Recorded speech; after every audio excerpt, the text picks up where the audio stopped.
শুধু তোমারই জন্য পর্ব সংখ্যা 45 লেখা অর্নিশা সাথী। 15 দিন পরের কথা। সন্ধ্যায় আনিতা নুডলস রান্না করছিল। নুডলস রান্না শেষে নিজের জন্য কিছুটা নুডলস একটা ছোট বাড়িতে নিয়ে বাকিটা একটা বাটিতে ঢেলে ঢাকনা দিয়ে ঢেকে রাখলো। সোফায় দুপা তুলে আসাম দিয়ে বসে বসে টিভি দেখছে আর নুডলস খাচ্ছে। তখনও তুষারের আব্বু আম্মু 4-5 প্যাকেট মিষ্টি আর ফলমূল নিয়ে হাজির হয়।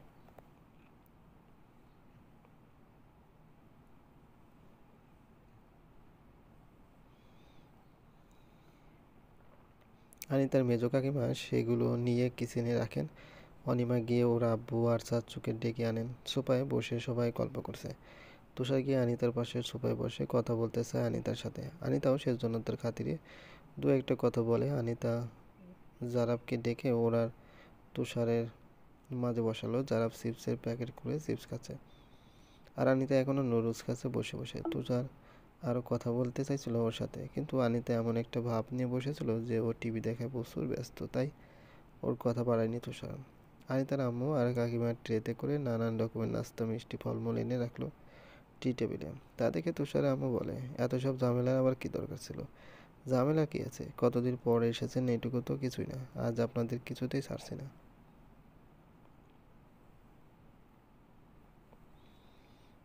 আনিতার আম্মু কথাগুলো বলে ট্রে থেকে সব নামিয়ে রেখে খালি ট্রে নিয়ে আবার কিচেনে চলে গেলেন। রাতের জন্য রান্নায় বসাতে হবে তার।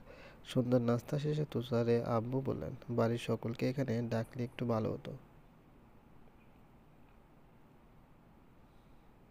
কিছু কথা ছিল। অনিমা উঠে গিয়ে সবাইকে ডেকে আনলো। আনিতা তখনও বসে বসে টিভি দেখছে। তুষারে আব্বু কথা বলার জন্য প্রস্তুত হচ্ছিলেন। আনিতার আব্বু তখন আনিতাকে বলে, আনিতা, অনিমা, জারাবকে নিয়ে ভিতরে যাও তোমরা।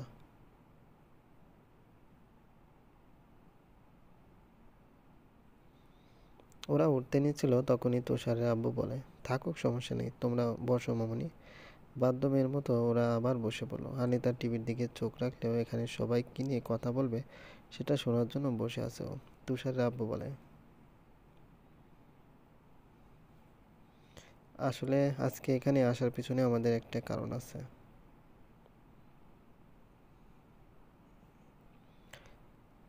কারণ আছে? কি কারণ?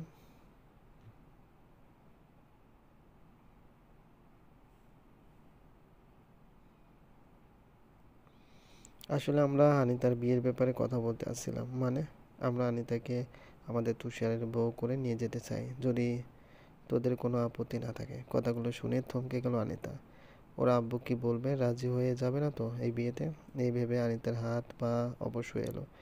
এতক্ষণ আনিতার আব্বু আর তুষারের আব্বুই কথা বলছিল আর বাকি সবাই নীরব দর্শকের মতো সবটা শুনে যাচ্ছিল। আনিতার ছোট চাচ্চু বলে,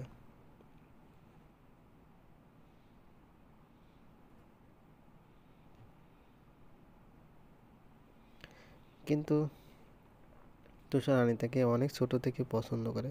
বিষয়টা আমাদের জানিয়েছে ও অনেক আগে। আমরা চেয়েছিলাম আনিতা আরও বড় হোক, তারপর এই নিয়ে কথা বলবো তোদের সাথে। আর আনিতা তো এখনো ছোট নেই, কিন্তু এভাবে হুট করে তো কিছু সম্ভব না। আনিতার চাচ্চুর কথার তুষারে আম্মু বলল,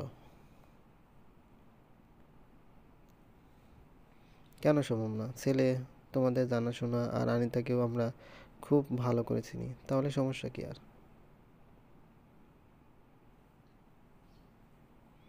আমাদের কথাতেই তো আর হবে না। মেয়ে বড় হয়েছে, ওর তো একটা মতামত আছে। সবচেয়ে বড় কথা, এটা ওর লাইফের সবচেয়ে বড় একটা ডিসিশন। এভাবে আমরা হুট করে কোনো কিছু করতে পারি না।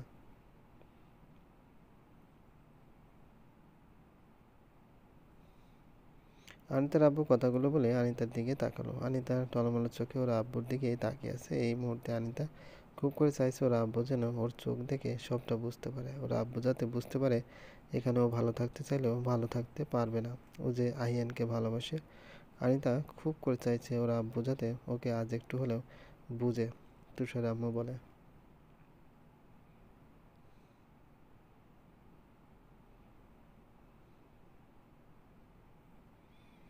আনিতা তো এখানে আছে, ওকে জিজ্ঞেস করুন না। আমার মনে হয় না ও কোনো আপত্তি করবে। আজ এসব থাক, এসব নিয়ে আমরা না হয় পরে আলোচনা করে আপনাদের জানাবো। আনিতা চাচ্চু কথাগুলো বলল। আনিতার চাচ্চুর কথায় সবাই সহমত জানায়।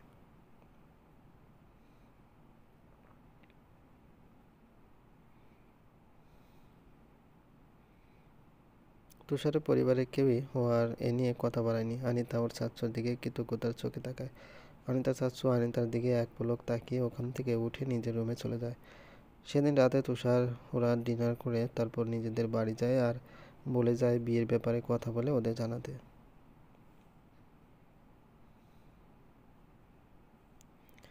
দুদিন পর তুষারের পরিবার থেকে বারবার ফোন করা হচ্ছে আনিতার আর ওদের সকলের মতামত জানার জন্য। আনিতার আব্বু তাই এক প্রকার বাধ্য হয়ে সন্ধ্যার পর সবাইকে ড্রয়িং রুমে থাকতে বললেন, আনিতাকেও থাকতে বললেন সেখানে। সন্ধ্যার পর সকলে উপস্থিত হয়ে বসার রুমে। গুটিসুটি পায়ে আনিতাও হাজির হয়। আনিতার আব্বু তখনও আসেনি। সবাই ড্রয়িং রুমে বসে আনিতার আব্বুর জন্য অপেক্ষা করছিলেন।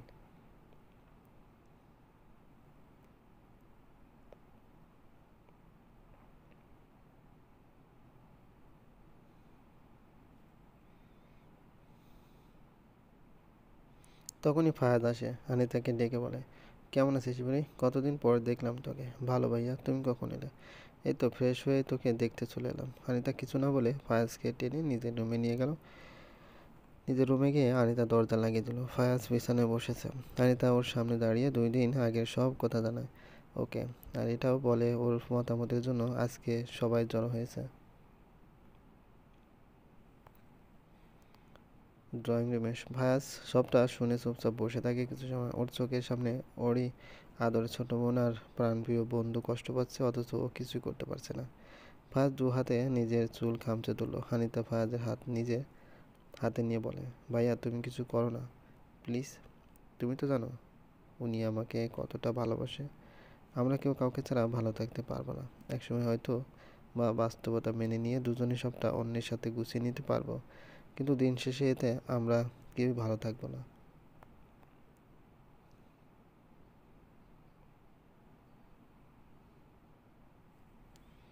আমি বুঝি বলি, কিন্তু মামাদের বোঝাবো কী করে বল? আনিতা আর ফায়াজ কথা বলছিল, আর দরজার বাইরে থেকে আনিতার আব্বু সবটা শুনে। তিনি সেখানে আর এক মুহূর্ত না দাঁড়িয়ে ড্রয়িং রুমের সোফায় গিয়ে বসেন আর অনিমাকে বলেন আনিতা আর ফায়াজকে ডেকে আনতে। অনিমা গিয়ে এদের দুজনকে জানালো আব্বু ডাকছে। তাই দরজা খুলে দুজনে বের হয়ে চুপচাপ সোফায় গিয়ে বসলো। আনিতার আব্বু প্রথমে আনিতার ছোট চাচুকে জিজ্ঞেস করলেন,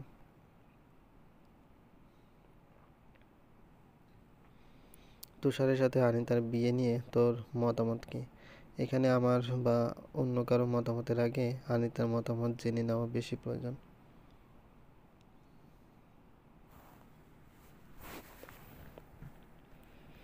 তার থেকে ভালো ওকে জিজ্ঞেস করুন ও কি চায়। আনিতার আব্বু আনিতার দিকে তাকায়। আনিতা মাথা নিচু করেছিল। আনিতার আব্বু আনিতাকে বলে, কি চাও তুমি? তুমি যদি মত দাও তাহলে আমরা এখানে কথা বলবো। তোমার মতের বিরুদ্ধে গিয়ে চোখ বন্ধ করে আনিতা কিছুটা সাহস জুগিয়ে নিল। তারপর 2টা শ্বাস নিয়ে আনিতা ওর আব্বুকে কথার মাঝে থামিয়ে দিয়ে বলে, আমার কিছু বলার নেই আব্বু। যা বলার আমি ছোট চাচ্চুকে বলেছিলাম, তিনি সাথে সাথে না করে দিয়েছিলেন। এর বাইরে আর কিছু বলার নেই আমার। আমি জানি তোমরা কখনো আমার খারাপ চাইবে না। এখন তোমরা আমাকে যা বলবে আমি তাই করব। তোমরা অবশ্যই চাইবে না আমি খারাপ থাকি। তাই এখানে আমার মতামতের কিছু নেই। তোমরা যা ভালো মনে করো তাই করতে পারো। তোমাদের সিদ্ধান্তেই আমি রাজি। কথাগুলো বলে আনিতা উঠে যাচ্ছিল। যেতে যেতে আফসা আফসা শুনতে পাচ্ছিল ওরা আব্বু ওর চাচ্চুকে ওর আর আহিয়ানের ব্যাপারে বলছেন।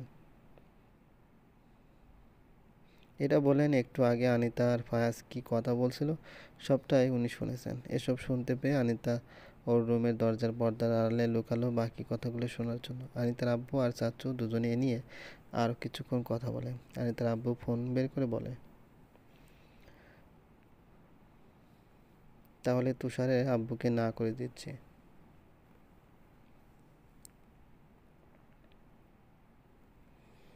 হ্যাঁ তাই করুন। আনিতার আব্বু ফোন কানে নিয়ে সেখান থেকে উঠে গেলেন।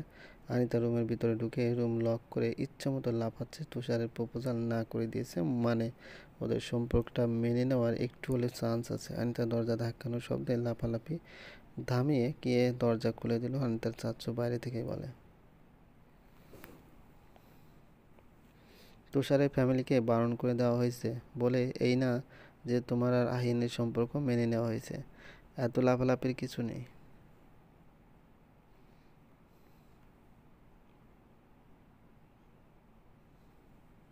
আনিতা মাথা নিচু করে কথাগুলো হজম করে নিল। আনিতার চাচ্চু কথাগুলো বলে আর 1 মিনিটও না দাঁড়িয়ে চলে গেলেন ওখান থেকে।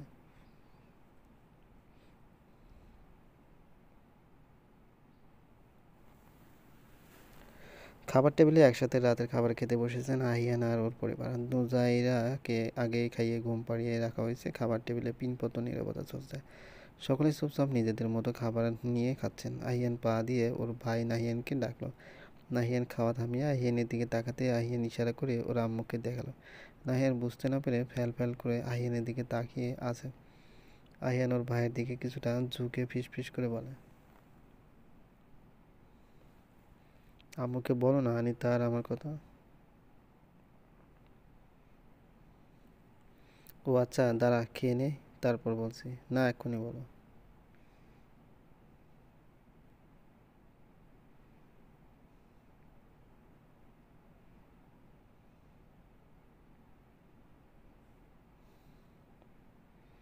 নাহিয়ান কিছু বলবে তার আগে ওর আম্মু বলে, খাওয়ার সময় দুই ভাই কী নিয়ে এত কথা বলছিস? খাওয়ার শেষে কথা বলা যাবে না? আর আহিয়ান, তুই তো কিছুই খাচ্ছিস না, কথা না বাড়িয়ে চুপচাপ খেয়ে নে। আচ্ছা আম্মু।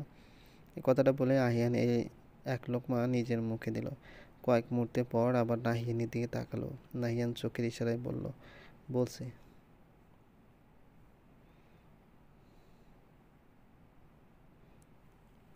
আহিয়ান স্বস্তি নিঃশ্বাস ফেললো। আর নাহিয়ান খেতে খেতেই ওর আম্মুকে বলল, আম্মু কিছু বলার ছিল তোমাকে।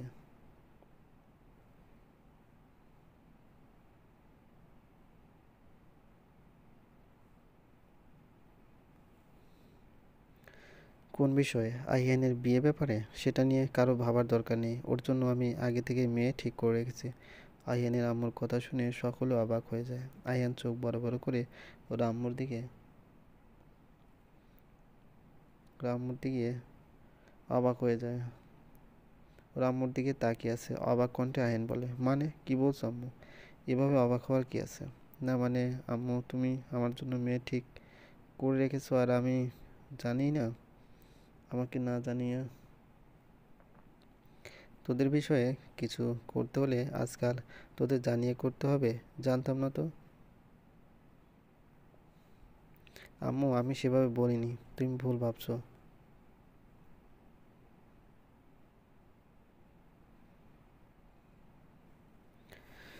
আহিয়ানের আম্মু আহিয়ানের কথা আমলে নিলেন না। তিনি নাহিয়ানের দিকে তাকিয়ে বলে, তুমি কি বলছিলে বলো। আম্মু, আহিয়ান একটা মেয়েকে ভালোবাসে আর মেয়েটাও ওকে ভালোবাসে।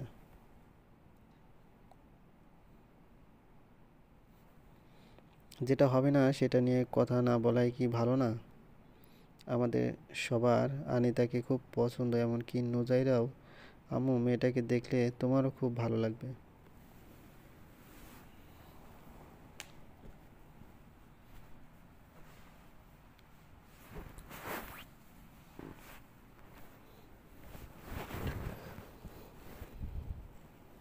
আমাদের সবার আনিতাকে খুব পছন্দ, এমনকি নুজাইরেরও। আম্মু, মেয়েটাকে দেখলে তোমারও খুব ভালো লাগবে। বিশ্বাস করো, জান্নাতের আম্মুকে আমি কথা দিয়ে ফেলেছি, আয়ানের বিয়েটা জান্নাতের সাথেই হবে। কিন্তু আম্মু, ওকে আমি সেভাবে কখনো দেখিনি। বোন হয়তো আমার, খালাতো বোন, আপন না। আম্মু একটু বোঝো, আমি অন্য একটা মেয়েকে ভালোবাসি। এখানে জান্নাতে বিয়ে করার প্রশ্ন আসে না। এই বিয়েতে কেউ ভালো থাকবে না। জান্নাতের আম্মুকে কথা দেওয়ার আগে আমি তোকে জিজ্ঞেস করেছিলাম আহিয়ান, কোন বিষয়ে? তোর কাউকে পছন্দ কি না, কিন্তু তুই না বলেছিলি বলেই আমি এদেরকে কথা দিয়েছি।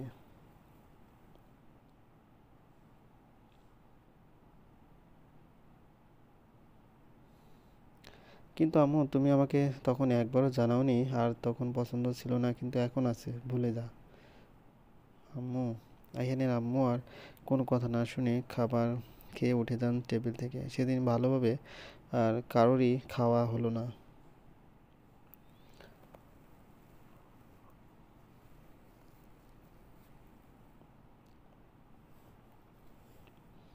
সপ্তাহখানেক পরের কথা। আহিয়ানের আম্মু নাহিয়ান আর রুহিকে ডেকে পাঠায় নিজের রুমে।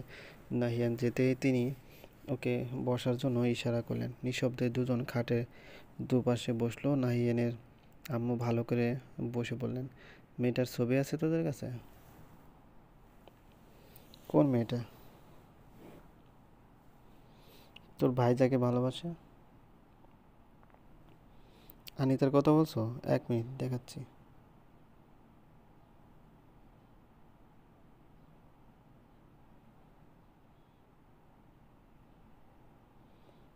নাহিয়ান পকেট থেকে ওর ফোন বের করে গ্যালারিতে গেল। আনিতার একটা ছবি বের করে ও ফোনটা ওর আম্মুর দিকে এগিয়ে দিল। ওর আম্মু ফোন হাতে নিয়ে বেশ ভালোভাবে কিছুক্ষণ আনিতার ছবি দেখলো। তারপর নাহিয়ানের দিকে ফোনটা এগিয়ে দিয়ে বলে, ভালোই, তবে এভাবে ঠিক বোঝা যাচ্ছে না। ওদের বাসায় জানিয়ে দিস কালকে ওকে দেখতে যাচ্ছি আমরা।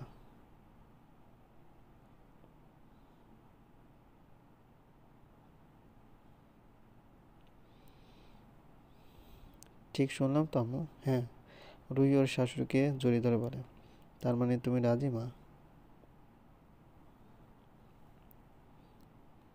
হ্যাঁ রে, আমি রাজি। আমি তো আর আমার ছেলেকে আমার চোখের সামনে কষ্ট পেতে দেখতে পারি না। তবে হ্যাঁ, ওকে এখন জানাস না, সারপ্রাইজ থাকুক ওর জন্য।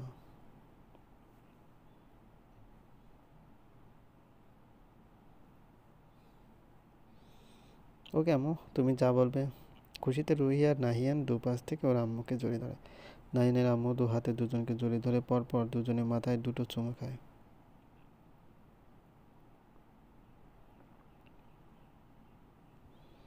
চলবে। গল্পটি ভালো লাগলে অবশ্যই লাইক করবেন, কমেন্ট করে জানিয়ে দেবেন। চ্যানেলে যদি নতুন হয়ে থাকেন অবশ্যই সাবস্ক্রাইব করবেন। পাশে থাকা বেল আইকনটি প্রেস করে রাখুন যাতে নতুন নতুন ভিডিও আপলোড করার সাথে সাথে আপনার নোটিফিকেশনে চলে যায়। অলরেডি যারা সাবস্ক্রাইব করে গেছেন তাদেরকে অসংখ্য ধন্যবাদ।